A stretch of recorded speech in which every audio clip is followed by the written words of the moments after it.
We are now live, Chair. Thanks, Kirsty. Good evening, everyone. Welcome to Children and Young People's Scrutiny Committee for Calderdale Council on Wednesday, the 5th of July. I'm Councillor Amanda Parsons-Hulse and new to chair this committee. I'd just like to begin by sending my sincerest gratitude to Councillor Evans, who's chaired this committee for the last 2 years, and he's now moved on to bigger, brighter places as the Mayor of Calderdale. So yeah, thank you, Councillor Evans. I'd just like to note that for your dedication to children and young people's services, and we wish you well in your role as Mayor. So a bit of Zoom housekeeping. It'd be really helpful if you can keep your microphone on silent and until you'd like to speak, of course, and just helps to reduce any interruptions from dogs and maybe children in the background. We do want to hear the child's voice, but not accidentally. So when it comes to asking questions, if you can just raise your hand on the screen using the button, and I'll do my best to keep everyone in the same order, that you can put your hands up. And if you can see, if Mike, if you could give me a hand with that would be our scrutiny officer, Mike. That'd be great. Thank you. Okay, so and if you do need to leave the meeting for whatever reason as well, if you could just please drop a message in the box or just let one of us know. Just helps to make sure that we're up to date with who's in the room. I'd like to welcome any new members as well. I understand we've got some new members on this committee, and also anybody who's here online. So welcome. If you do want to jump in online and you want to get the minutes and have a look at the papers, if you search for today's date and Calderdale Council website, you can have a read. Okay, so warm welcome, and off we go. Agenda item number 1, substitutes. Could you please tell us any substitutes, Kirsty? Yes, Chair, we have Councillor Durans is substituting for Councillor Ashton, and we have apologies from Councillor Ashton. Great, thanks. Okay, just to item number 2, to remind any members, if you've got the need to declare any pecuniary interests or any other interests that you might need to declare at this moment on the agenda, or if it comes up in the meeting, then please do let one of us know. Thank you, members. Okay, item number 3, admission of the public. Can I just confirm it's not recommended that the public are excluded from any part of this meeting? So everyone is allowed, everyone's invited. Okay, item 4, minutes of the meeting held on the 7th of June to be agreed as a correct and accurate record. This was chaired by Councillor Tremaine, and I'd just like to thank you for stepping in there. Are there any comments there from anyone who was there? Chair, I was going to move that they be received, if that's okay. Great. Can we have a seconder, please? Thank you, Sheila. Thank you. Okay, so, and obviously we'll sign them when we're on a face-to-face meeting. Okay, so item number 5, public health priorities and budget for 23-24. I'd like to welcome Deborah Harkins, who's our Director of Public Health. Thanks for joining us tonight, Deborah. And yeah, over to you. Thanks very much, Chair. And we've got well, Councillor Swift here as the Cabinet Member for Public Health as well, and also a number of colleagues from my team as well, so who are involved particularly in our work around public health for children and young people. So we've got Naomi Marquis, who Public Health Manager, you probably all, you may well know. We've got Amy McGarry, who's a senior public health practitioner. I think Rachel Smith is joining us as well, who's also a senior public health practitioner. and we've got Becky Greenwood, who's a public health practitioner, and then we've got Faye Hunt, who's a project manager working on our Family Hubs programme. So you've got quite a lot of us from the team, but these are particularly the people in my team that are really working on children and young people's public health. So we're all delighted to be here and to just give you a really brief overview of our priorities for the coming year. But really, we really want opportunities to answer questions and take comments from yourselves. So what we've done is we've shared with you a short cover report that just gives an overview of our annual business plan. And then we've shared with you the annual business plan as well. So just a couple of things I would like to highlight, if that's okay, before we sort of take any questions or comments. So the first thing to say is that the annual business plan, this is our second annual business plan, and this has been developed by the whole of the team, and it really sets out the key developmental priorities for 22-23. And also gives a little bit of an update on the work we did in our last year's business plan. And these are the priorities really that we're going to sort of invest, I guess, more of our resources in, more of our team capacity and give the most time to, really. And the areas of work that we're working on, focusing on sort of three really key areas. One is around making clear our contribution to Calderdale's wellbeing strategy outcomes, which two of which relate to children and young people. So children are ready for school, and all 15-year-olds have hope and aspiration. Then a priority outcome, a set of priorities in relation to developing healthy communities and places, and that includes our active Calderdale programme. And obviously, that's not specifically for children, young people and families, but obviously children, young people and families are a really important part of communities and places. And our active Calderdale programme really delivers quite a range of activities to the benefit and developments to the benefit of children, young people and families. And then finally, our mandated public health services. Sorry, Chair, I was looking at my notes then, so I didn't see someone pop the hand up or something. Is it? All right. Put your hand up. Say something. Sorry, can everyone just pop on to mute just while Deborah's doing the presentation? Thank you. Go ahead. Thanks, Chair. So they're the priorities. That's how it's grouped. You've seen the business plan. I'm sure you've had a look. Just wanted to say just a little bit about resources. We get external funding for Active Calderdale and for our Family Hubs programme, and we get some extra additional external funding from the government for some of our work on drugs and alcohol, and that includes services and support for young people. But most of the work we do is funded by our public health ring fence grant.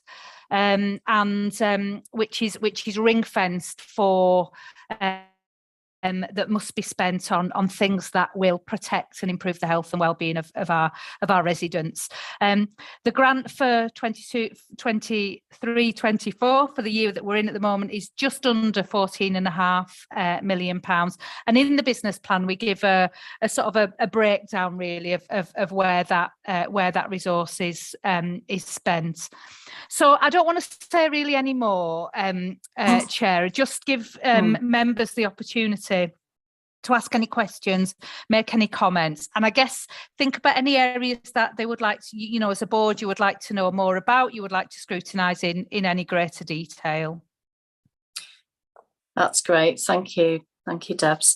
Can I ask members if you've got any questions? I can't see any hands up, but I can't see every page, so let me just flick through. Is there anyone got any questions? Councillor Main, yeah. Thank you, Chair. I'm just trying to find the page I was looking at where I had a question.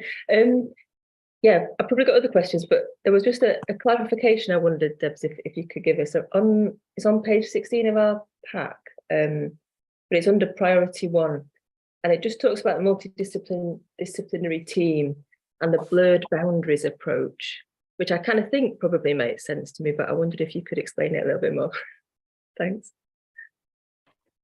Yeah, and I wonder, I'm looking at Naomi, she doesn't know that, does she? But I'm looking at Naomi because this is an area of work really that Naomi's really leading around us, looking at how we integrate the sort of and join up the services for our children, young people and families. Naomi, do you want to come in? You'll answer this much better than I would, I think.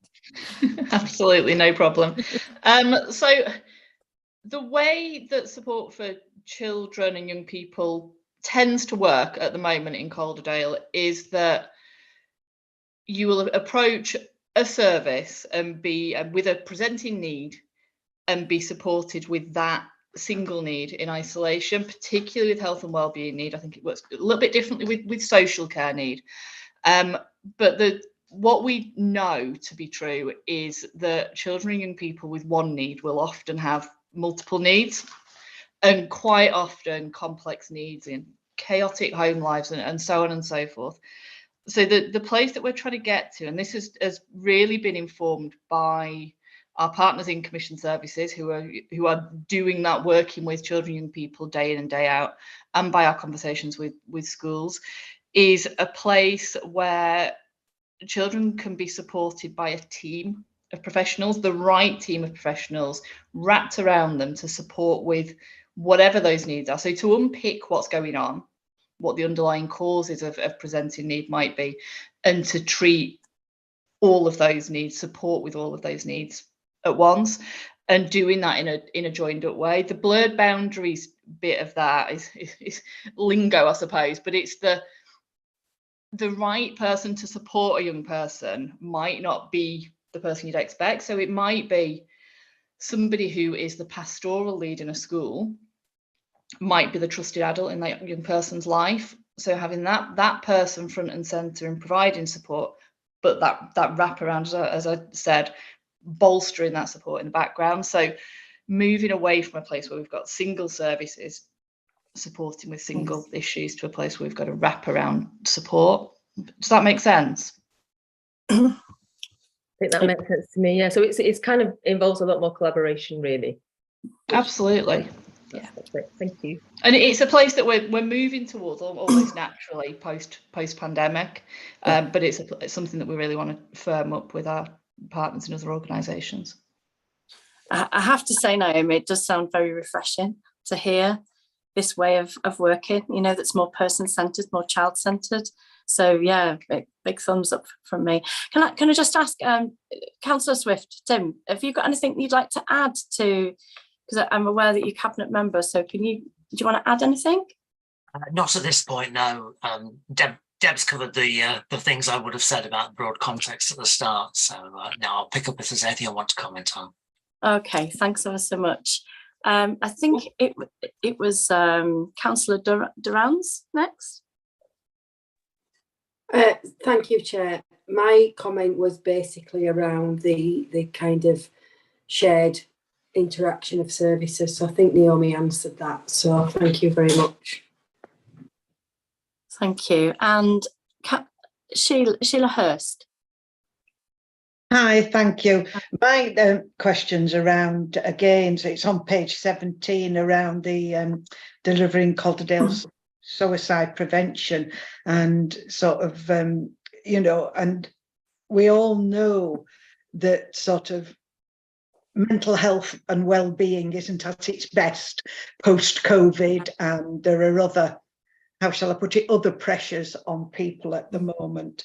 And I noticed you've got, you know, high-level actions, which is new, and I just wondered if you could explain a bit more about that and what you might be doing extra. And are you also sort of, it's not just working age people, we know our children and young people's mental health has been impacted, and, you know, how we can sort of prevent things earlier from growing. Good question. Who would like to answer that one? I'll start, if I may, Chair, and then I might bring Naomi in relation to children and young people's emotional health and well-being, particularly that part of your question. So yeah, our suicide. Unfortunately, Calderdale is an outlier in relation to suicide. So the Health and Wellbeing Board, all our partners have identified preventing suicide as one of our 4 priorities.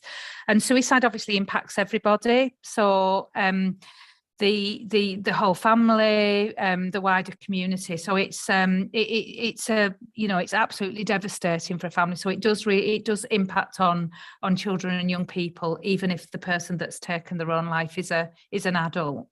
And we have a suicide prevention strategy that's in place, that's been adopted, and we also have a suicide prevention sort of action plan which is being reviewed, and it includes a number of areas of work and action. Yes, absolutely, work to make sure that the services and support for people that are at higher risk of suicide, so people that have maybe had suicidal thoughts, making sure that they are getting the support they need from our voluntary sector and as well as our mental health services.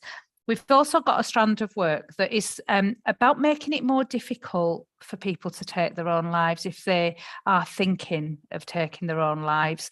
So again, that involves taking quite a range of measures in relation to high-risk public places, in relation to the way that the things we can put in place to make it more difficult for people to actually take their own lives. And that's a really important strand of work.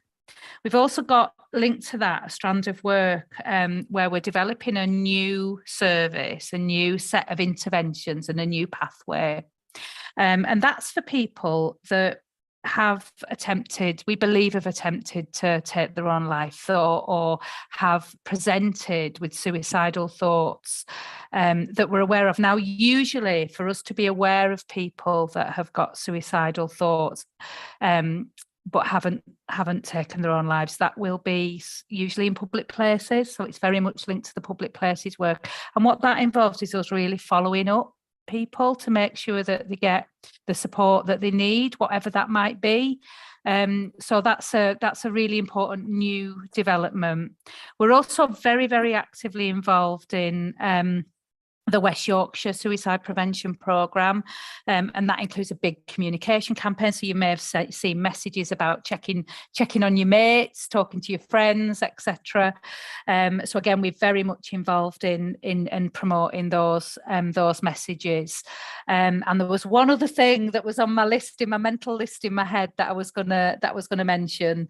Oh yeah, absolutely. The other key area of work is making sure that the support for people that have been bereaved by suicide as well, and people that have been bereaved by suicide, or people that have experienced or witnessed a suicide as well. So we've got a service and support available now in Calderdale for people that have been impacted by suicide as well, to make sure that they're supported. And finally, we're doing some work with workplaces particularly. There are some sort of groups of the population, types of roles, etc., where there's a slightly higher risk of suicide, and we want to really think about targeting more assertively some of the messages and making sure that people in those settings are aware of the support available. So we have been doing some work in some workplaces in relation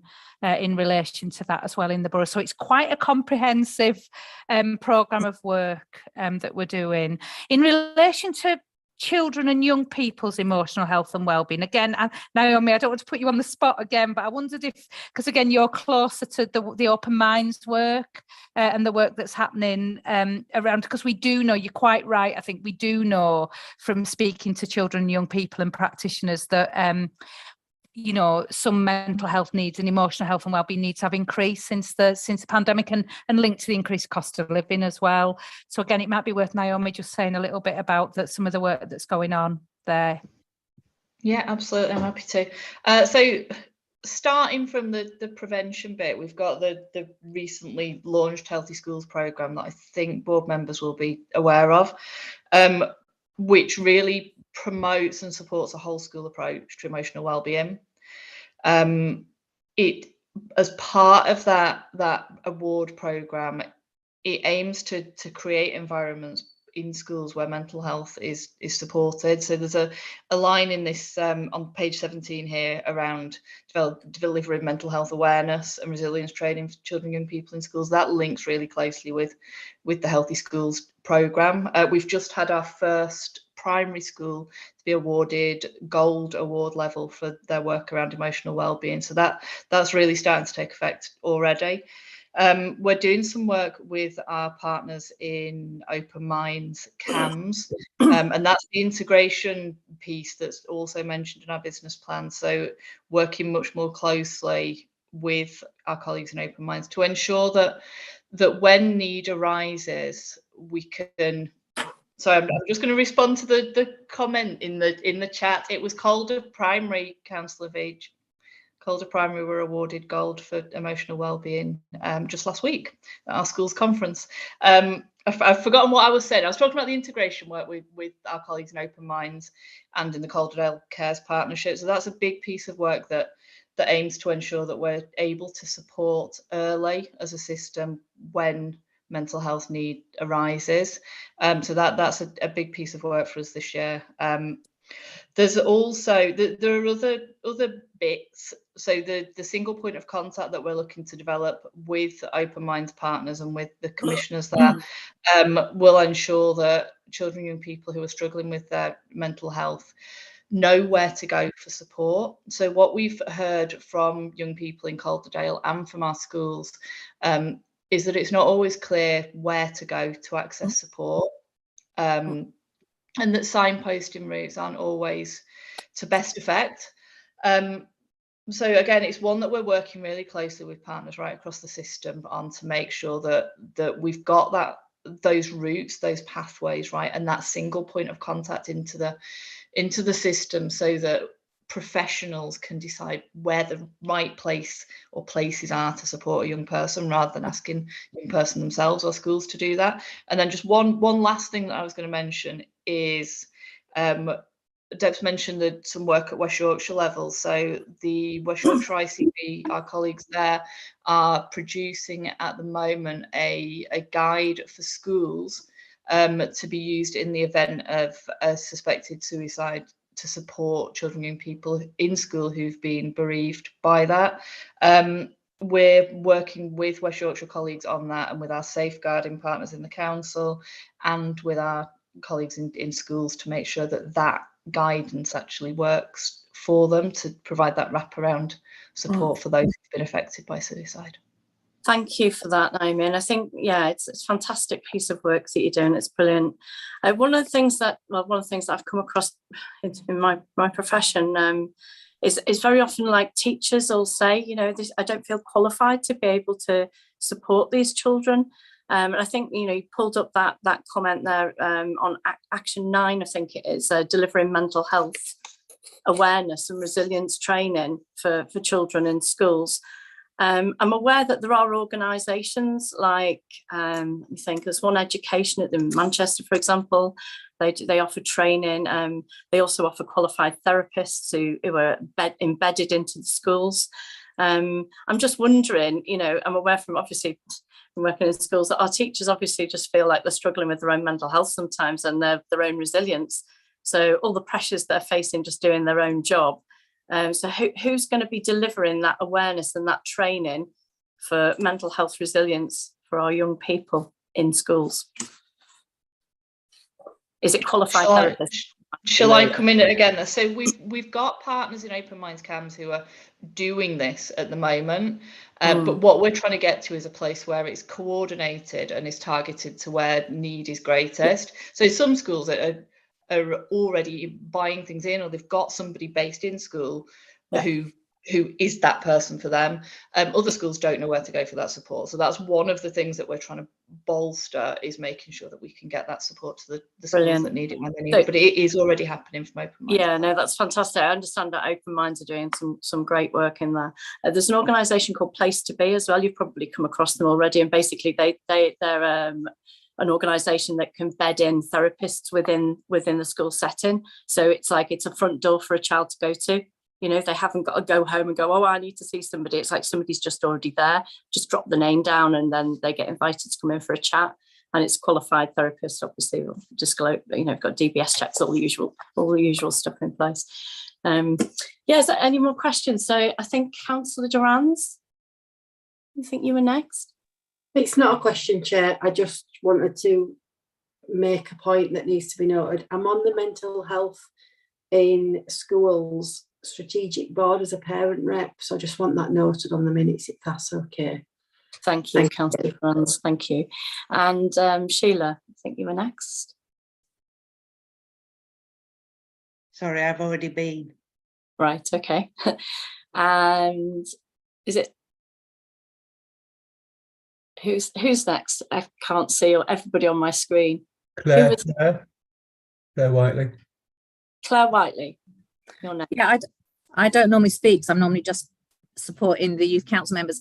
It's just that interestingly, well, not interestingly, tragically, both of my children who are older than school age lost a best friend to suicide in the last 18 months.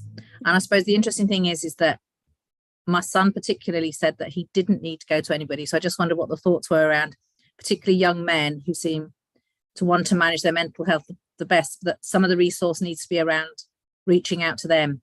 Just making a point that for young men particularly, they're less, well, he was less reluctant than my daughter. I see this at school all the time, Claire. Very often what happens is this informal thing happens. The child will come up and have a chat with you, and you don't know that that's what they're doing. They're checking you out. You know, they have to meet you face to face, and it might just be in the corridor, or they'll say, oh, you're that person who goes to that room down there, and they'll find out who you are before they actually jump in and say, yeah, I need to talk to someone. And it's very odd the way, you know, some children won't say very often that they need help until they feel safe enough sometimes to, you know. Anyway, yeah, thanks for that comment. Who's next? Is it Latia? Hello, can you hear me?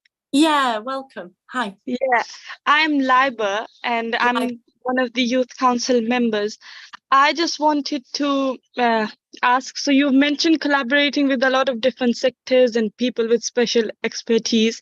However, what I want to know is if you've considered talking to the young people and telling them exactly what they need to do if they believe or see their friend or peer suffering from a mental problem or a mental health problem, and how they can deal with a situation where they are not affected by it, but one of their peers or friends are affected by it.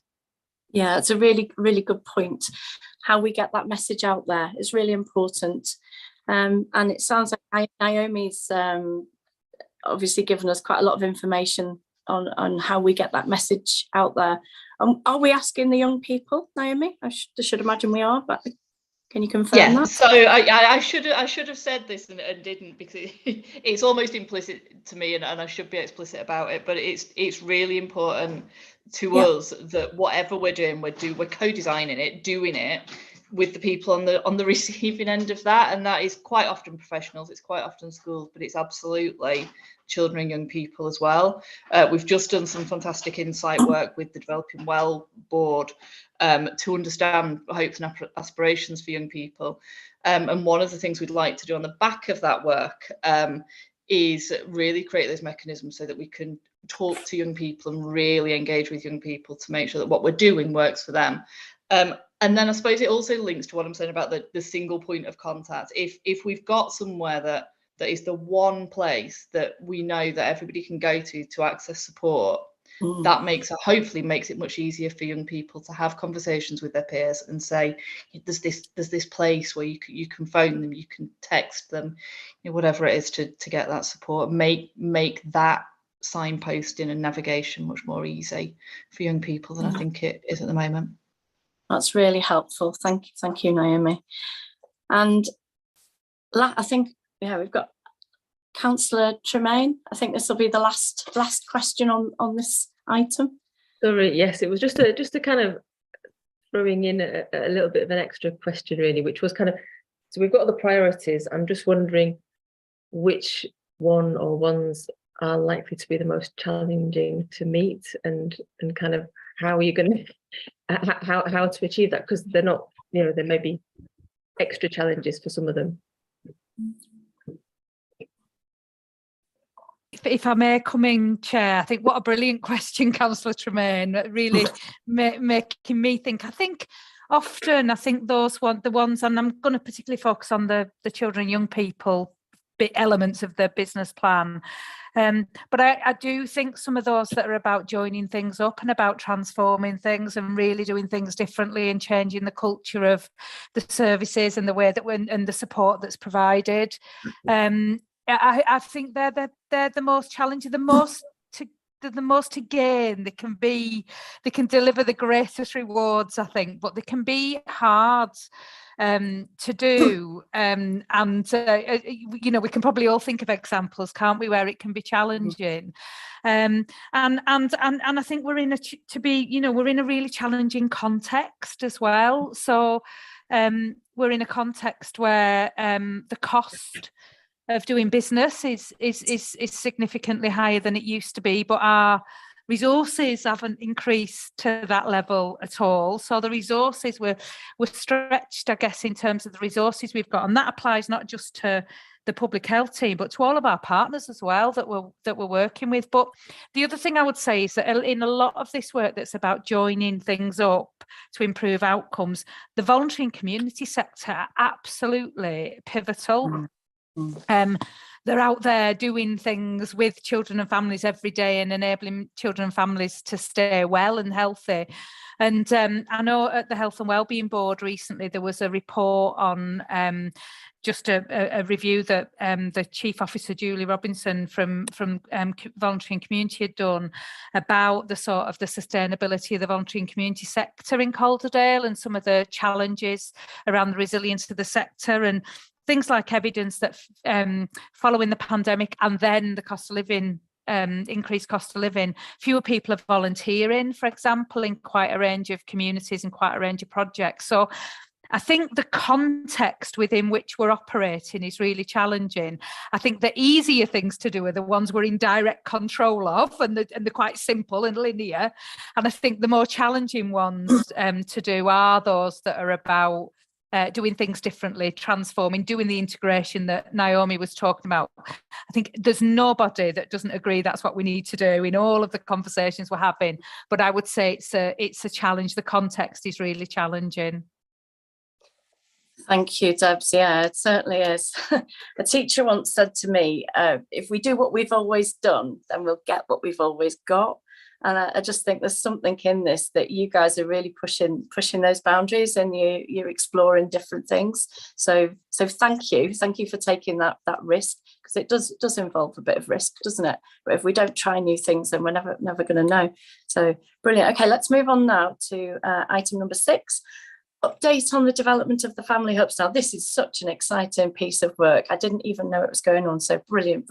Where have I been? I've been stuck in a land of transport, probably. I understand that this is a pilot project funded by the government, and we're a third of the way through already. So we're one of 75 hubs. So Deborah, would you like to expand? Yeah, again, apologies, it's me. I'm not going to talk for long because you've had, I hope, a useful presentation that sort of sets out the sort of ethos of family hubs, which I will just say a little bit about, if that's all right. And then what we've done is we've tried to give you an update on each of the sort of elements of the work, what we want to achieve and where we're up to. Yeah, Calderdale is one of is one of the 75, I think it is, local authorities that's running the Family Hubs programme. We are Fair's with us as project manager for this, but actually all of us are working on this. So it's a not just us in the public health team, but we're very much working with our colleagues in children's services in the council, our colleagues in the voluntary and community sector, and our NHS, both commissioners and providers. So this is a very much one of the vehicles by which we can do some of the things that Naomi was talking about joining up and making it easy for children and families to get the support that they need. So the ethos of it's got a number of characteristics, I think, where the ethos is very much about taking a locality approach or a neighbourhood approach to a family hub. A family hub isn't just a building. I think that's really important to say. A family hub is a network of support. It includes a hub, a actual hub, but some satellite services and support, potentially delivered in trusted community venues and out in communities. But it also includes a digital offer as well, recognising that often that's where families get support and get that digitally. So the ethos is that it's very much a network of services, but it will be bespoke and focused on the needs and assets and strengths in a local community. And for us, we're proposing that's our localities, our 5 localities. So we'd have a sort of a hub in each locality and then delivery out in communities. So I think that's a really important part of it. Another really important characteristic of it, which maybe didn't come across in the presentation, it's hard to put in a presentation like that, but probably easier to bring to life, is that it's very much working with children and families to deliver and to design the network of support available. So it's very much using that, apologies for the jargon, but co-production with families in the area. So each family hub network might be different, might be doing different things, and that'll be very much influenced by both the sort of needs in the area, the strengths and the things and the opportunities in the area, but also what matters to families in those areas as well. So that co-production approach, I think, is really important. And finally, what I'd say is it's a transformation opportunity, and the way that we're focusing this is really a vehicle by which those 2 priority outcomes in our wellbeing strategy for children and families, they can be really delivered. We can really work differently to deliver those outcomes. Just a little bit, just very briefly, just to say that we are our plan is that we will be launching our first family hub. And that will serve the central Halifax area. I think on all the indicators, in all of the data that we've got, the level of need in terms of families in central Halifax is greater. So the whole of the borough will be covered, but we're starting and testing it out in central Halifax. And we're looking to launch our first family hub system for central Halifax in September, soon after the children have gone back to school, so probably the week of the 11th of September. It would be great to have members of the Scrutiny Board involved in that launch and come along and find out more. And the hub of the hub, if that makes sense, the hub of the network in central Halifax will be Jubilee Children's Centre. Just again, that's the community very clear. That's the real natural hub. So again, I'm not going to say any more unless my colleagues from the team want to say any more, and really just take any questions, or but I don't know if Faye or Naomi or Amy or anybody wants to say anything else. Anybody want to add anything? Sounds fantastic, the work that you're doing, it's brilliant. No, nothing to add? Okay, so members, Rachel Smith, would you like to add something? Sorry, it took me a while to find the button there. The hand button, yeah. So I've had, just to add, the hand button, it's different to Teams. Just to add from what Deb said there, the funding that we've received from the Department of Education, DFE, it focuses very much on some certain areas, particularly around the early years. So there's perinatal mental health and parent-infant relationships, infant feeding, home learning environment, parenting, and our Start for Life offer. So that's like the digital, pulling it all together as what's on offer for children and families. And then there's some lots of funds to go into sort of the development of it as well. But just to give you an idea of sort of what the focus is. Yeah, that's brilliant. Thank you, Rachel. I do have a question about that actually. So, does anyone else want to start before I jump in? I can't see anyone signalling. So one of the things I'm looking at is the sort of, so your core services available within the Family Hub. I was wondering, I didn't see anything at all to do with developmental movement.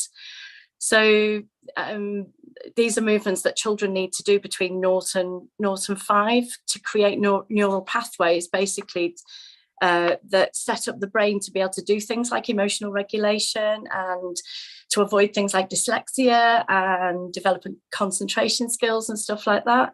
So yeah, I would really like to see something around developmental movement, because it seems key to set up the child's brain so that we can then learn. There's also training like infant developmental movement education training. I don't know if you know about that. I know that some of your staff do Sherborne movement, because I've spoken to some staff that do that. That's more for the SEND group of people. But yeah, I was wondering if there was anything that you could add for the special education needs, especially 0 to 5s as well, that would support. So say if you know that your child, all your other children have got, say, autism, and you know that you're going to have another child and it's possibly going to have an autism, that the mental health of that parent then might deteriorate because they know what's coming, if you like. I was wondering what support was there for parents who've already got children with disabilities. I know I'm saying quite a lot here, but I'm quite passionate about it. Is there anything you would like to respond? Yeah, I think there's a few things there, and I think thank you for raising that, and I think we'll definitely take it away and have a look. I think there's just a couple of things I would say. The services on that slide the core services are very much what we would expect every Family Hub network to have, but obviously depending on the needs of the local community, depending on that core production, that engagement with local families, then the intention is that services could be added into that. And what it means is it means existing services that we've already got being delivered differently, potentially more locally. So one of the things that we're going to have. Sorry, I thought we were going to try new things. That's kind of where I was at. With that. Yeah, no, absolutely. I suppose there's two elements to it. There's delivering the services we already deliver closer to home in a way that's more family centred, more joined up, etc. And if it's possible, absolutely, to do to develop new opportunities for families, that's absolutely something. But that will be done in collaboration with the families and the local community. Just the point I was just reflecting on was that we had a very useful workshop this morning around how do we join up and improve outcomes in relation to therapy services for children and young people in Calderdale. And in that workshop, Faye was there as well. We were really looking actually at Family Hubs as a key delivery vehicle for some of that joining up improvement. So for example, we had colleagues from physiotherapy, occupational therapy, etc. So there was definitely something about what can we do early. What can we do closer to home, easier to access? And also, what can we do to empower families to do some of those things that will really support their child's development? And how can we almost sort of empower families to do that very first bit of therapeutic intervention, if you see what I mean? And it was great, actually, on my table, there were two you know, there were two people who were parent carers, you know, and really shaping and having that conversation, really interested in what we can do differently. So I think that's an area of work that very early days, but has potential, I think, to do some of the things that you were referring to, Chair. Yeah, thank you. Yeah, I was speaking to somebody who was at that meeting this morning, only just a couple of hours ago. So that's good timing. Yeah, some fantastic work that's being done, isn't there? And I mean, I'm trying to remember very early doors in the 90s. Jabadeo over in Leeds did a lot of developmental movement play, and a lot of it's just about play. It's about children moving their bodies and, you know, and playing. It doesn't have to be labelled as a service, as therapy. You know, it's kind of, how do we create those opportunities for those children to move? You know, especially seeing as most of our language, 85% of our language is movement. You know, so it needs to be in a very gentle, non-invasive, supportive, sort of specific to each child's needs and caregivers' needs. You know, very child-centred sort of way, doesn't it? It's exciting. It's exciting. Councillor Durand, would you like to come in? Thank you, Chair. A bit more of a logistical question. I don't know if I do know this or I don't. Just a comment actually first. I like the idea that we're developing well, because that kind of gives a more person-centred approach, and don't matter really at what speed our children develop, as long as they're doing it at their pace and takes the fear away from parents and that competitive, my child's not doing this. So that support around what a family hub could offer around a more untypical journey, but an absolutely perfectly good journey in your world. Anyway, I'll stop rambling as an SEND parent. Logistically, and again, this comes from that idea, the hubs are obviously location based.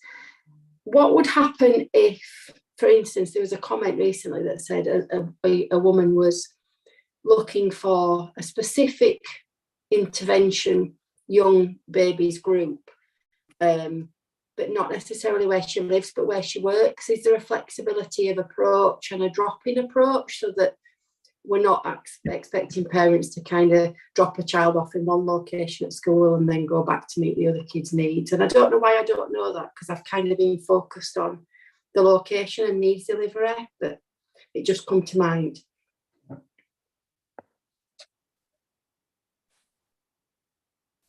Who would like Again, to? Sorry, yeah, which really good point. The sense I get it, and again, I'm looking at Fair.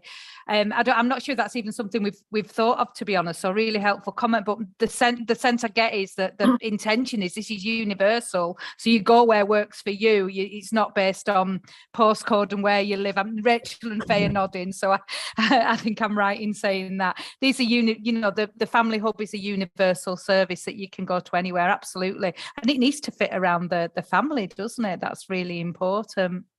Yeah, it's so important to get that flexibility, isn't it? Especially if somebody has a bad experience in one place, that we don't close all the other doors to them. You know, one place might not fit, so it might be better to go to somewhere else. So yeah, that'd be great if it could be across the whole borough.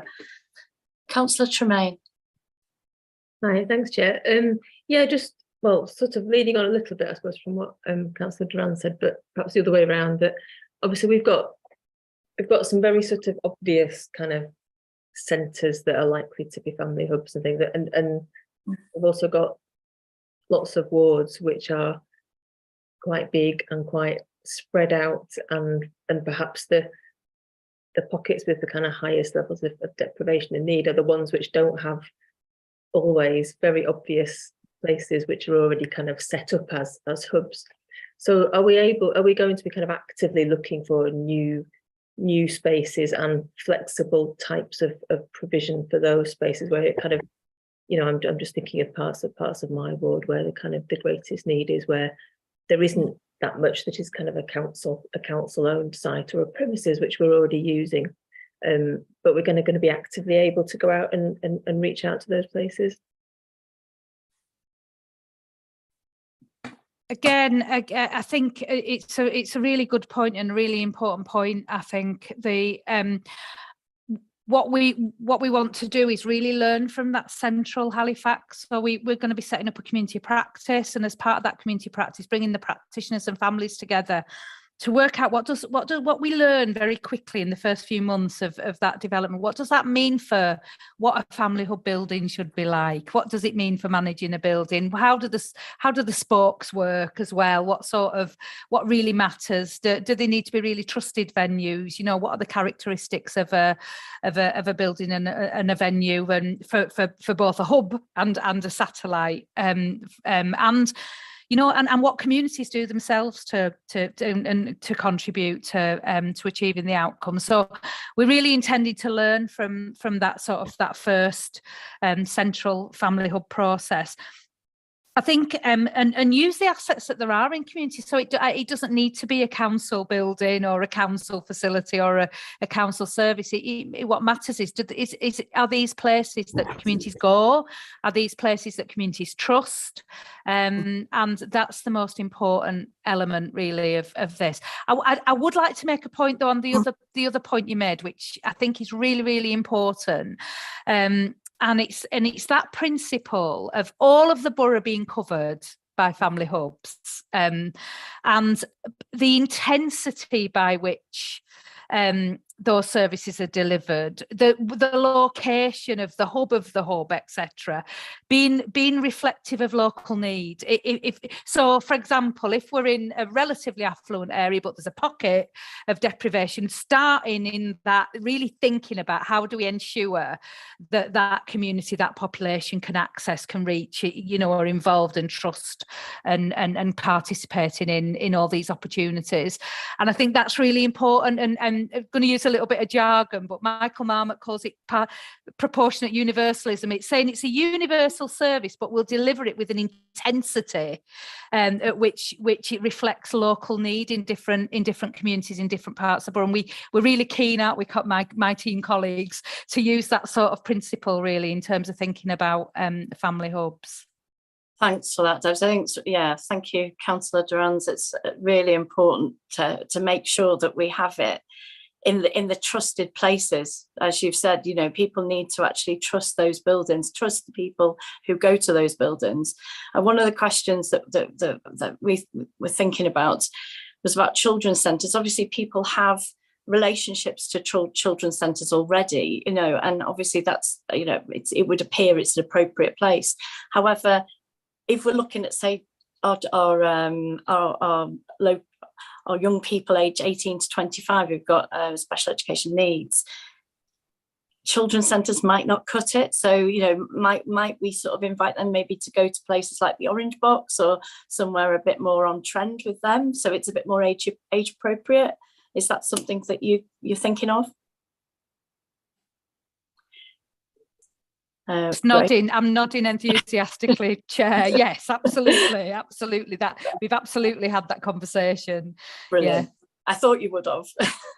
Yes, and I suppose we've got to sort of be inclusive by design, haven't we, rather than just sort of bolt things onto things, you know. Councillor Monteith, would you like to? Yes, thank you, Chair. I think probably Debbie's covered some of the things that I was a bit concerned about in terms of the starting in the central Halifax locality at the Jubilee Children's Centre, and suggesting that actually that would be open to the entire borough should people from Todmorden wish to come in to access facilities there. But what is the timescale then to have a hub in all the localities that you're talking about? And actually, what are the localities that you're talking about? You know, I can see, yeah, that, you know, in an area where there is particular need in central Halifax, but if it's going to be opened up to everybody who thinks they or perceives they could get help in that way, central Halifax hub is going to be absolutely inundated if the other hubs don't open up quickly enough to address the need that is there. Thank you. Good point, thank you.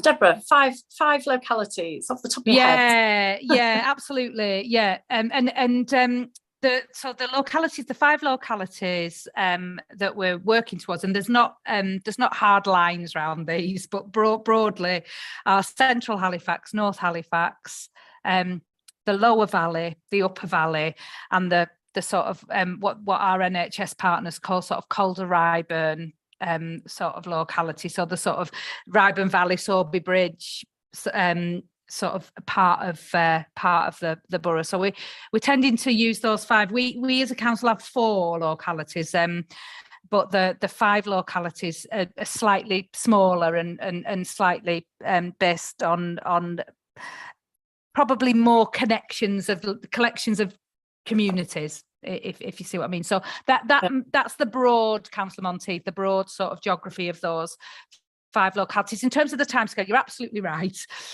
We do not. The last thing we want is everybody going to Jubilee, to Jubilee, into that central family hub. We want to be able to develop that family hub model right across the borough. We've got to start somewhere, because co-production is so important, because designing it with partners, with families is so important. We want to do that quite rapidly through this community of practice, really learn from the process, and then develop a timescale for rolling out right across the borough. But we've got this is a 3-year programme. So by the end of Faye, can you help me with which year it is? By the end of 2025, we'll have a full family hubs model in place, and we'll be looking to make sure that that's sustainable. That's brilliant. Thanks, Deb. Just going to put my corporate, thanks for that, Brenda. Just going to put my corporate parenting hat on for a moment. So, if I was to think about services for children looked after, and for example, our children have an attachment disorder, which many of our children will have just from the experiences that they've had. Have we identified where they might be able to get that therapeutic intervention, that specialist therapeutic intervention? Is that going to be part of a family hub, or where do they go to get that? Thanks. And again, I think that relates to the meeting that we were having this morning, really, about sort of therapy services. I think we weren't envisaging everything being done through family hubs, and it really will depend on that design and that development process, working with practitioners and with families. There'll be economies of scale, won't there? There'll be some things it makes sense to provide at a Calderdale wide level, and some things it makes sense to provide at a family hub geography, and some things that are delivered out in communities and through the satellites and the hub, the spokes, if you like, of family hubs. And I think that's what we want to work through, really, as part of this developmental process, and really understand. And it will depend on the needs and of local communities. I'm just screaming out, children who we look after, they don't always get the voice, because obviously they don't have the parent to say, what about my child? Well, just on behalf of those children, I'd just like to say, can we make sure that their needs are looked at? I'd really appreciate that, as an ex-child looked after myself. So yeah, thank you. Okay, has anyone else got any questions before we move on? I can't see anyone else indicating. Thank you so much for that report and the update. And I'd like to suggest, if that's okay, that we bring this back, just to see how you're getting on in another few months' time or a year's time, whatever's the most appropriate. Yeah, thanks for your time, guys. You don't have to stay if you don't feel as if you've got to sit through the whole of a meeting if it's not applicable to you or your work or whatever. But yeah, that's great. Thank you so much. Okay, so let's move on to item number 7. So this is a review, I understand, that has been done before. It's a school food review, and is there anybody who was on the committee here who did the school review? Thanks, Diana. Is there anything that you would like to add to this? Well, I think I'm kind of hoping maybe Naomi might come in a little bit on. If Naomi could come and tell us about it first, and then anybody who was on that review, if you'd like to join, that'd be great. Okay, Naomi, over to you. I'm actually going to pass this one to a member of the Children's Public Health team who is much closer to this than I am. So I'm going to delegate this one to Becky, who'll be able to tell you, who'll be able to give a bit of background on what the review was actually and why it was undertaken for the benefit of members who weren't involved or weren't on the CYP scrutiny board at that time, and then where we're up to with progress against those recommendations. That's great. Welcome, Becky. Over to you. Thanks, Naomi, and thanks, Chair. Yeah, so I mean, you should have received the slides already, but I will just give a very brief overview. So, yeah, the Children and People Scrutiny Board did carry out the school food review last year. It was undertook a review of the food in schools, which included school meals, education around nutrition, and the impacts on climate. So not just what we're serving at meal times. We're very aware that there's significant pressures on schools to deliver quality, nutritious and affordable school meals. And that was a large part of the review. The importance of children and young people having access to healthy, affordable and sustainable food is widely recognised. And I just wanted to take the opportunity to note that it is an emerging priority of the forthcoming Calderdale food strategy. And a very big part of that is very much in there. Very much around the access, and not just at school, but just access of affordable food to children and young people. So very much wider than this. And also around the education, which very much fits in with this. There were 4 recommendations, and I think a lot of the work that we are doing will probably cut across those. So I'll touch upon them as I go through the recommendations. So as part of the review, there were 4 recommendations that came out of it, and I've been asked to lead on the development of them and how we move forward with them. The first was around public health education around food in schools. And there are 2 main strands to this and how we're approaching it. So we've got the Healthy Schools Award, which is launched and which Naomi mentioned earlier. And very much within that, food is a massive part of it. So there are 4 strands of the Healthy Schools Award. I know you have heard, majority of you have heard it all before. For the new members, I'll just touch upon what those 4 strands are. So we have a focus on promoting health and well-being, with a focus on emotional well-being and mental health, focus on active, and most important for me, a focus on food.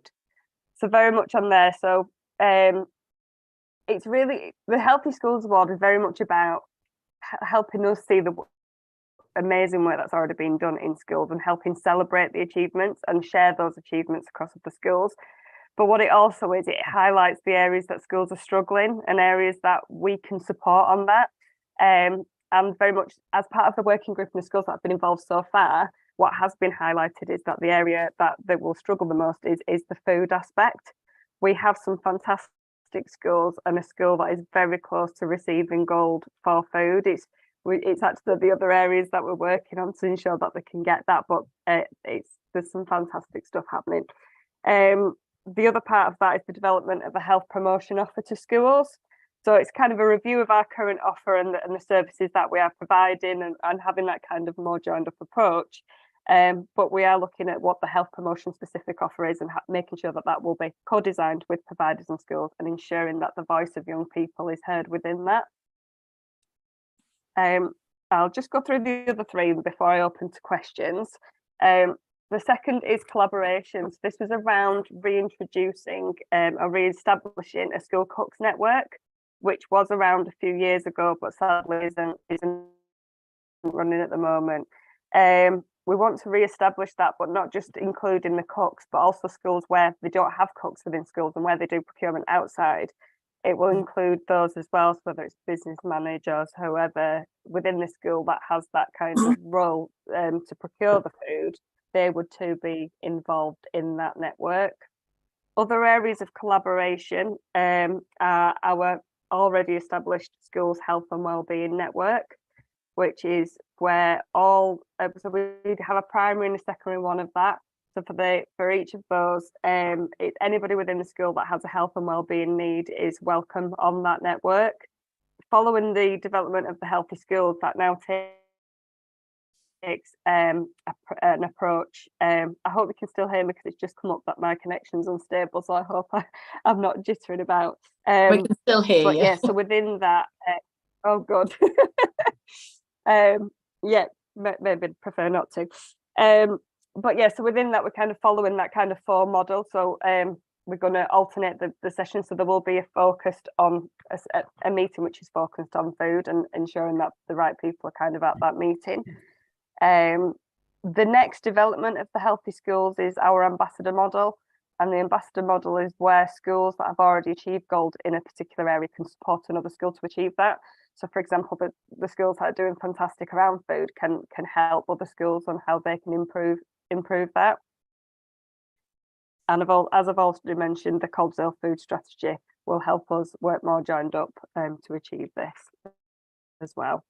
The third recommendation was around outcomes, and that was looking at our electronic health needs assessment results and also healthy schools, and ensuring that we bring them to the board, which we already do annually. So it's just making sure that we still do that, and potentially looking at if there's any outcomes that we can look on that can support it.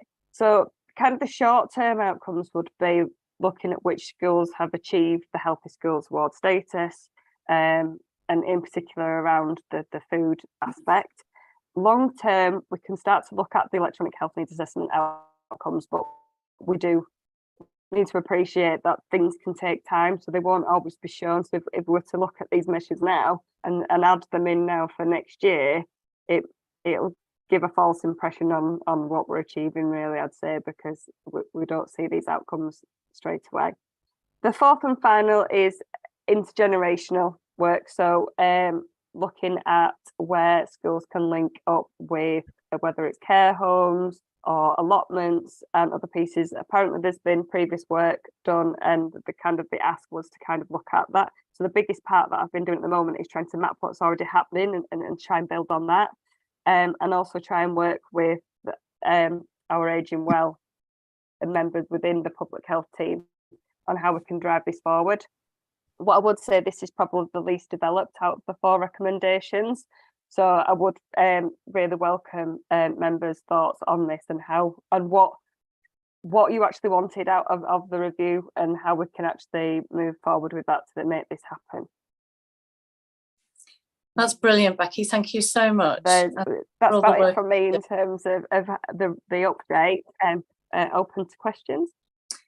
Okay, Diana, would you like to add anything from that? Yes, thanks a lot for that, Becky. And yeah, Dot was on, Councillor Foster was on the review group as well, and it was a really interesting piece of work to do, because we felt as we were doing it that we had an awful lot of kind of buy-in, and it linked in really well with what the team were doing already and wanting to do. So it kind of gave us an opportunity to look at some of those issues a bit more closely, I think, and for us to find out a lot more.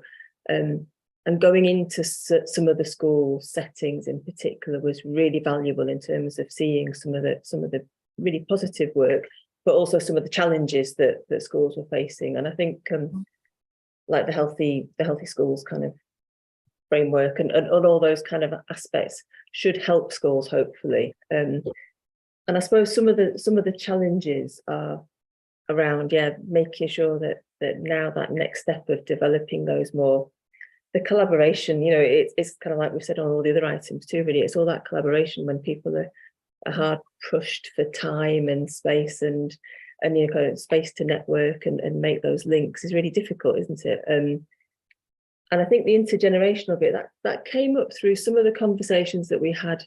And again, I think it links with the kind of the blurred boundaries idea of, how do we cut across and get out of the context that we're perhaps more used to, so that, there might be care homes, for example, where residents would really like to be able to engage with something where there's, there might be a nursery nearby, or there might be something where there can be some kind of overlap in terms of growing or kind of sharing those experiences. And obviously I live in Todmorden, where kind of we have the whole Incredible Edible kind of movement, and and that kind of, you know, you see that, I suppose you see people out and about and kind of breaking down those kind of generational barriers. And there's kind of lots of opportunities there, although that's probably quite hard to achieve, isn't it, sometimes? And that's perhaps takes the biggest amount of work. So I guess it is with all the DBS checks and everything that we have to put in place now. I always remember, you know, family members being allowed to come in and teach children how to cook. Well, they did where I went to school, and I guess with all the DBS stuff and everything, it kind of, there's a lot more restrictions now, you know. Well, I suppose it depends how things are set up, and maybe it's ways of helping people to see what the easy, you know, what's doable and what needs to be done to make it obviously safe and done appropriately, but also achievable. So I suppose I'm kind of interested in, I guess, kind of Becky, from your point of view around the kind of timescales and how long some of these things might take to achieve, and perhaps also from a kind of cabinet perspective. I think the cabinet were quite supportive when the review went to cabinet, and I don't know if Councillor Swift's got any thoughts to add as well about kind of anything else that cabinet might do to help make it happen and help, you know, nudge things along successfully. But those were my points, but I'm sure other people have got others to raise. Thank you. Councillor Swift, do you want to follow on from that? No, sorry, no. I didn't particularly have anything to add to what Dan said at this point. All right, thanks. We'll pick it up. Okay. Yeah. And Councillor Foster, Dot, you were involved in this review in the beginning. Would you like to add anything? Is there anything? I think it's been comprehensively covered, to be honest. But yeah, it was a really interesting process, actually, and particularly chatting to the young people and finding out what they thought of their school dinners and what was on offer and how it was presented to them, and the variety and choice that they had or lack thereof in some instances. And I think, and the fact that different needs were catered for, so, you know, things like halal and vegan and all the other dietary requirements, you know, the fact that most schools were able to be flexible to meet need was something they picked up on. It was yeah, generally very positive. Certainly an awful lot better than my experience of school dinners, that's for sure. Brilliant, thank you. Okay, be desired. Who would like to be first? I wasn't sure whether it's Councillor Veitch or Councillor Durrans. Who was first? Councillor Veitch, you're next on my screen. So would you like to go first? Yeah, that's fine. Can you hear me okay? Yeah, we can. Yeah, just listening to the feedback about the food report. I think being a teacher and also having an allotment, I think it's a wonderful idea for sort of schools to try and link up with local growers and stuff like that. Field to fork, I think, do they call it? Yeah, farm to fork, field to fork, exactly. But I was going to say, yes, I've been involved in schools in Calderdale getting and achieving Healthy Schools Awards, stuff like that. I've seen, you see videos, don't you, on YouTube about some schools growing their own veg and organic and then having it, the cooks cooking it for the school dinner. That I'd be interested to know what sort of percentage of schools achieve that in Calderdale, how, you know, how possible it is to sort of get there, because it all sounds wonderful in theory, doesn't it, but doesn't always happen in practice. I mean, I've run gardening clubs in primary schools to try it myself, you know. So that's one thing. So I was going to say it sounds really good, and I like this sort of, so thank you for the information. And then the second thing is, it's a query really, and I don't know if it's part remit of this meeting scrutiny board or not, but I did hear, I was driving to school the other day about a week or so ago, Radio 4 were discussing, I think, free school meals, and they were talking about the financial constraints schools were under, and off the top of my head, I didn't make any notes, I was driving along. There's something about, the schools receive roughly about £2.50 for each school meal, and because of inflation and the cost of living crisis, it's now costing £2.80, and obviously schools have got they're underfunded, aren't they? They're trying to find that extra money from somewhere. So does that affect Calderdale schools? And I don't know how it works really. It's kind of, it's a question as well as as a statement, really. It's a really important one. Thank you, Councillor. Yeah, thank you. Do we get does Calderdale Council get money direct from sort of Whitehall, or based on the number of kids who get free school meals in Calderdale? Don't know how it works. Councillor Swift, can you please enlighten us? No, not directly. Sorry, I was just distracted when David asked the question. Would you mind repeating it? must have been my monotone voice. But basically, I was worried about the shortfall in money that schools may or may not be experiencing based on the amount of money, the funding they get for free school meals. Yes. And therefore, because of inflation and the cost of living crisis, they're trying to make up a shortfall. They were on Radio 4, they were talking about it being roughly £2.40 versus £2.80. And then one school said they were actually getting £2.60. They'd found some extra money from somewhere, so they weren't as stressed as the other head teacher, but they had head teachers on Radio 4. So I was being interviewed. So I was wondering how it worked, Tim. I mean, how does the funding work, and is there anything the council can do to kind of alleviate it, or that kind of thing? Right. Yeah. So basically, I think it'd be useful to get someone from CYPS to go through that. But I mean, overwhelmingly, school funding now is effectively is passported through the council. We're very restricted in what we can pool and support centrally. So I suspect not. I mean, clearly councils can choose to fund additional costs from the budget, but that then has to be found. For somewhere else, obviously. Yeah, thanks for that. I think we might make a note of this question, if that's okay, Dave, and we'll get the answer. That'd be great. Thank you. Yeah, Chair. I think it's important. I do. Because it affects the quality of the food as well, doesn't it? Presumably. So well, yes. it does. Yeah. Okay, Councillor Durans. Thanks, Chair. I'm not sure if it's a comment or a question, but you'll work that out in between, and so will I. So it was a really fantastic piece of work, and obviously very, very relevant. And Councillor Veitch's comment around the cost was part of mine, and the challenges that schools are in. But another declaration, and I always forget these bits, sorry. I used to be in the habit, but I'm only a sub, so don't blame me. I'm actually a carer rep on the Family Voice Calderdale group. So I was really lucky to be able to go to the Senko's conference a couple of weeks ago. There was one of our special schools head teachers who had come to deliver some work on therapeutic intervention and sensory processing disorders. And throughout the piece of work, she was continually making reference about children who are hungry, being able to engage more, and how they would feed their children throughout the day.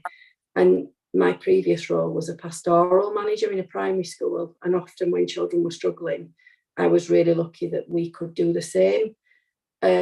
So it comes on to recommendation 2 around collaboration, and I wondered how much of that is around kind of best practice in other schools around different feeding, because I do think it gets diluted as you get into different settings, different schools, larger secondary settings. How do you possibly stop? How does that look? I mean, some of the group that might have done the work might have known if other schools had similar. How much are we focused on breakfast clubs for certain students and dinner times, but not the bits in between, and how do schools afford that? And I'm not sure if that did come up during your conversations, or whether it could come up during the collaboration kind of point too in schools, because it most definitely helps children that are missing meals or that have missed breakfast, and you don't know how do schools afford that. I don't know if I've rambled on a bit there. No, thanks for that, Tanya. Is that something that you can answer, Becky? Is it something that came up in the review?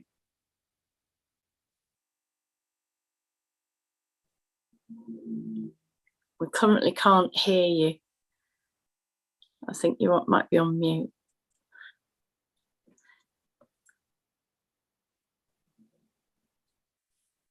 Becky, are you able to answer that one? Sorry, it keeps coming up that it's unstable, and then I can't hear much. I apologize, but it's been fine up until now. Sadly, I've had to move, and it's completely affected me at the worst possible time. So I don't know if you can hear me. So how are we looking at children? So outside of the sort of school time, so it's maybe like in breakfast clubs or maybe the after school clubs. How are we making sure that children are having enough food for the day? Did that come up in the review or not? I don't know if it came up in the review. That's probably one for Councillor Tremaine, but it's a really good question and something that's very much on my mind as well. Obviously, within the holidays, we have the HAF programme for those on free school meals, but I'm not 100% sure on the breakfast clubs and out of school provision.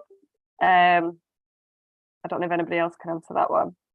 I can only speak for Oldham, and that's not really very helpful at the moment. So, Councillor Tremaine, we didn't look in depth at kind of the whole kind of wraparound provision, partly just because of the scope of the review, really. And I think we knew that we could have gone on a lot longer.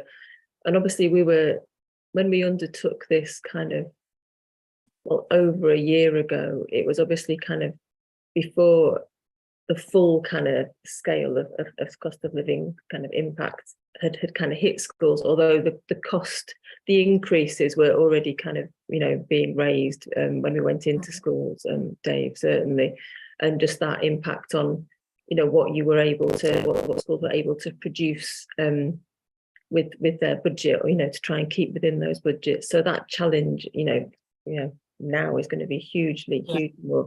But yeah, the wraparound stuff, I think it would be good to explore that further, because that we certainly decided that was probably a little bit outside of our scope with the time that we had. Yeah, sure. Yeah, it's a really good question. Thank you. Naomi, you add anything? Yeah, I was just going to come in and say I think there's the wraparound bit, and there's also the during the day. So I think schools are often faced with a child who comes in not to a breakfast club, but comes into school hungry. And I know anecdotally of schools giving breakfast to children in the classroom who have come into school hungry and aren't able to concentrate. And I think some of our schools are well used to doing that. And I think it'd be interesting to understand from schools the extent to which that is happening and how that is being funded. Is that teachers giving children something out of their own lunch? Is it coming out of a central pot within schools? And actually, I think that our schools health and wellbeing network provides us with an opportunity to explore this a little bit more. So that's a half-termly network meeting that Becky chairs, and I think we can ask that question, have a conversation with the people in that group, and understand from that a little bit more about how that plays out in different schools, because I think it'll be one of those things that it's not the same response in each school, nor is it the same need. It'd be interesting to understand how we might be able to support with that. That would be really useful, to be honest, because I think it is the stuff that happens around the wraparound that does definitely make, and as you say, different schools are going to behave differently in that. It would be really useful in the cost of living crisis that we have some standards, like what and how we support those schools and who are supporting those children ultimately. Okay, Councillor Veitch. Yeah, sorry, just a quick anecdote regarding that last point. My last school, Sorby Village, in 2019, we used to give out bagels in the morning, sort of free of charge to hungry pupils, if that's the best way of describing it. And that would have just come, I didn't question where it came from. It just came out of school budget. I would have just come out of the food budget, I would have thought. And this is like another horrifying anecdote. This is a different school, and I'm not saying which school it is, obviously, but it was prior to, I mean, it's prior to the cost of living increase and everything now, but I've taught at a primary school, hand on heart, in Calderdale, whereby one of the TAs was kind of like going without food herself, the adult, to kind of pay for Christmas presents. and I taught her kids, so I know that from other staff members told me that. So it's you can only imagine what it's. Thanks for that. Yeah, no, it's horrifying just to think that that's even going on, isn't it? I did have some questions. So we've got a new co-opted member who I'm going to propose a little bit at the end of the meeting. And she did a background is in nutrition. And so she sent me a few questions that if it's okay, I could ask these questions on her behalf. First question was, is this a voluntary scheme, or will all the schools in Calderdale be expected to be encouraged to subscribe, is the first question. Do you want to ask? I'll ask that to Mike. You've got your hand up. I was just going to say that I've popped Caroline's questions into chat if anyone wants to. Oh, okay, great. Okay. So that's the first question. I can't see who's here now. Has Becky gone? Sorry, shall I come in? I'm having connection issues as well, but I can just Yeah, can sorry, see the Naomi. questions in the chat now. I wasn't sure what question had been asked if my internet dipped out, so apologies. Okay, so the first question is a voluntary scheme, or will all schools in Calderdale be expected to encourage to subscribe? Here's her first question. It is a voluntary scheme. We co-designed it and developed it with schools, with both primary and secondary schools, with senior leadership teams and with health and wellbeing leads.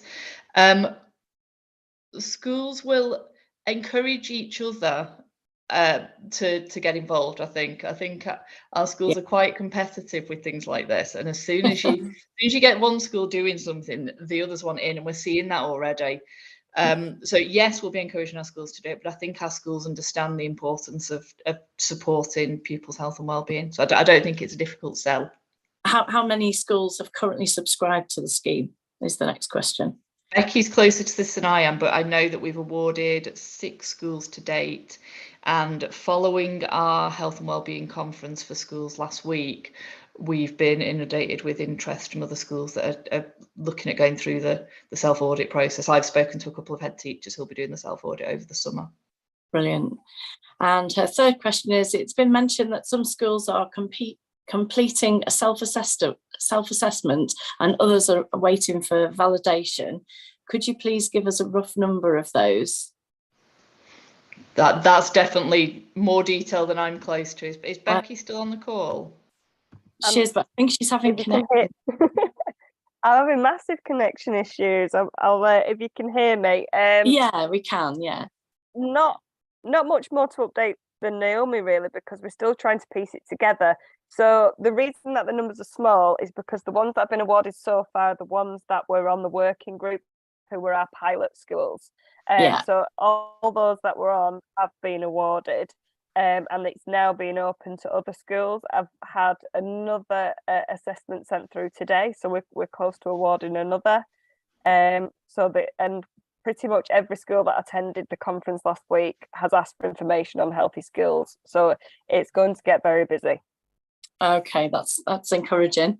Okay, so what barriers? One of her other questions is, what barriers have prevented a lot more schools from achieving the accolades or taking up the scheme so far? I'm assuming it's just because it's early doors and people are only just finding out about it. That's what it sounds like to me. It's brand new. We opened up the award to our working group schools, our pilot schools, in December. So they had between December and April to submit their self-assessment as a testing phase. So it only opened in April to all schools. So we are very early doors with it, and it was very much a soft launch up until last week's conference. We soft launched it rather than going in heavy, just to ensure that we had capacity and to make sure that it was working before we rolled it out to all 100 schools. Brilliant. And the last one is, have we established what good practice is yet? Do we have a gold standard, recommendations, or sort of the outcomes for sort of healthy outcomes? Have we got anything in place for that yet, or are we working that as we go? So the Healthy Schools programme is based recommendation on, 2. Sorry, Becky. Sorry. Sorry, go on. Yeah. Recommendation 2 on collaboration. Have we established what good practice is? do we have a gold standard? And then recommendation 3 is the outcomes of healthy outcomes. Go on, Becky, I'm going to leave you to answer it. I was just assuming that the recommendation 2 is on the School Cooks Network. I would say for gold practice, it was previous to the School Cook Networks is very much a food for life thing, and stuff. So I suppose we could look at that, but the network would be very much led by schools rather than what we would want from it. It would be how they would want supporting. So in short answer, no, but there will be. Yes. Right. Okay. Yeah, because you're still developing it as we speak, really. Yeah. And it's been mentioned that it's ongoing work. Yeah. I think we've covered those. And thank you, Caroline, if you're watching. Thank you for contributing to the meeting this evening. And okay, so we can. Has anyone got any other questions that they? I mean, it's a brilliant review. I'm so excited to see that school food is being looked at. You know, for many years, lots of people have been saying how rubbish it is, and great. You know, we're looking at it and we're saying, hey, yeah, we're going to do something about this. So thank you to everyone who's involved in that. Is there any more comments or questions for school food? Okay, so if we can move on. I was just Councillor Parsons. So I was just wanting to speak. It's obviously thrown up a lot of questions and a lot of interest, and without starting another review, I wonder whether it's worth me or Ben and public health colleagues doing a very quick update, because some of the questions have been a bit difficult because of connection problems, and some of them, you know, require a bit more information. So sort of a quick question and answer, not a full report, not a full review, but something to bring back in a few months' time, and possibly if it can be done with one or two of the people from schools who participated in the review last year, to get them to come. I would welcome that if everybody else is okay with that. I just think it'd be really good to see how this journey unfolds, really. Yeah, thanks Mike. Okay, so let's move on to the work programme. I'd just like to say we've got 3 new co-opted members who are going to be joining us at the next meeting, and they each bring a whole wealth of knowledge across a broad section of experiences, including nutrition, as we've just discussed, transitions and education. We've already proposed at CYP in June David Meredith and Mandeep Kaur-Keeler, and I'd like to propose Caroline, who we've just had the questions from tonight. Would you like to say a little bit about Caroline, Mike? Caroline Thurkill. Caroline Thurkill, yeah. She's a co-opted governor at Savile Park Primary School. Sorry, Chair, have we missed item 8? Oh, I'm sorry. Where am I? We have. Well spotted, Councillor Meredith. Thank Monty, sorry. Sorry to interrupt, but no, thank you. No, I put my page down and I've missed item 8. You're right. I'm very sorry. Let's reel back. Okay, item 8. In terms of reference for the next scrutiny review into the transition between children and adult services. So members, we've been provided with a proposed terms of reference for the review into the transition from children's to adult services. So it's proposed that it's a joint review between Adults Health and Social Care Scrutiny Board and Children and Young People Scrutiny Board. And I would really like it if some of our members from this board could join this review, so that we can work together with the Adult Health and Social Care. So can I just ask who would be interested in if you've got any experience of knowing people or being part of that transition from children's services to adult services? Councillor Monteith's got a hand up, Chair. Hi, Brenda. Hi. Hi. Yes, I would be very interested in being involved in this kind of a group. I work in a special needs capacity, but I've worked in education all my career. And I find that the transition between children and adult services is never smooth. And whatever we can do to facilitate making that a better transition can only be to the good for our children and young people. Yeah, I would second that. And that's over in another region, but it is quite typical. Yeah, it's true. Is there anybody else? Councillor Tremaine? Yeah, I'm not volunteering to go on the group, partly even though this is my area of your field of expertise. Indeed, but the reason for that is because of chairing the emotional wellbeing group. But what I was just going to say is there will definitely be a lot of overlap in terms of some aspects of this that we're likely to look at together. So I'll be really interested in looking at that and hopefully working with members of this group as well. Yeah, thank you, Dana. Daniela, hi. I am only a substitute, but if there is a gap, I'm happy to put my name forward. I just think you would be so valuable in this group if we could possibly. Are we allowed to co-opt, please, Mike? Is that possible? Any member can go on one of these working groups, except for cabinet members, because they can't get involved in Scrutiny.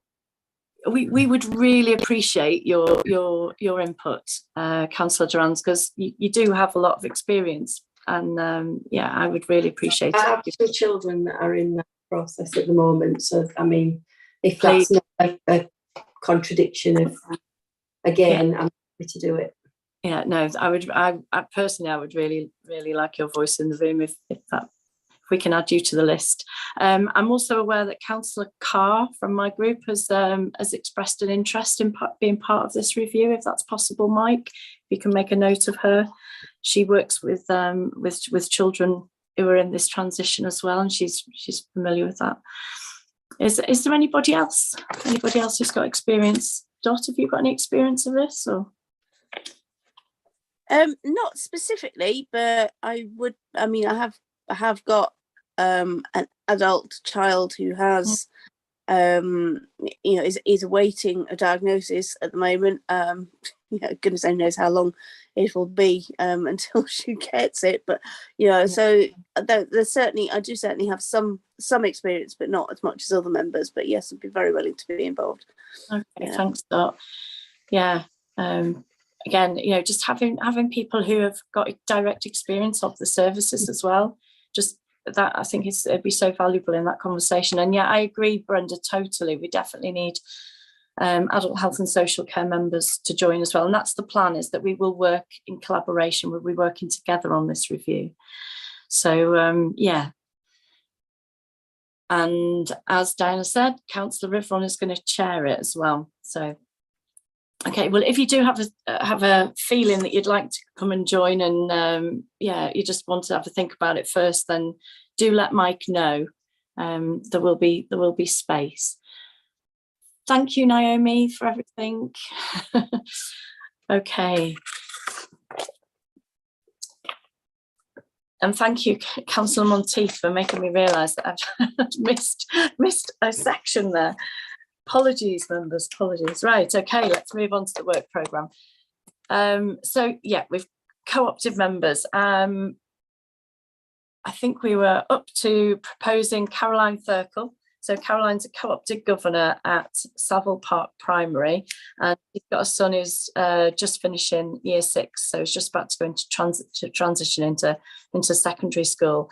And she specialises in nutrition. So that'd be really good when we're looking at the school food, and I think she would be a great asset to the board. So, Mike, would you like to add anything to that? Just to say that we sought volunteers chair for parent governors, and we got 3. But Caroline is a parent and a governor, but not a parent governor. So technically doesn't qualify, but we can second additional people. And as Councillor Parsons also said, does seem to have a really useful range of experiences and skills. So the 3 governors will go forward with your agreement to council the end of July, and council will, I'm sure, add them to the board. Thank you. So, okay, I'm getting the thumbs up from Councillor Monteith. So if I propose Councillor Monteith, you second, and all in favour, you just pop your hands up. Okay, thank you. Any against? Okay, so we'll suggest that goes to full council. Okay, so our next meeting's on the 9th of August, where we'll be hearing about the detailed review carried out by Councillor Rivron and her team on domestic abuse. And we're going to receive the update of our latest Ofsted inspection. So thank you everyone for joining us this evening, and thank you to all of our officers and everybody who's written reports. I know it's an awful lot of work that you put in, and we are really grateful. Yeah, I'd like to second that, because I think, you know, particularly Mike and the support staff who collate, I think you've done a great job collating and a comprehensive pack support for us. And thank you very much to those people, a lot of hard work. Yeah, thank you everybody. It is a lot of work, but yeah, it's great. We're working together. Okay, so we'll see you on the 9th. And yeah, go well. If anything comes up in the meantime, do get in touch with Michael, Ben, or myself, or Diana. And yeah, see you next time. All right, thanks everyone. Bye. Thank you, Chair. Thanks, Chair. Thanks. Thanks, Chair. Bye, everyone. Bye. Thanks. Bye.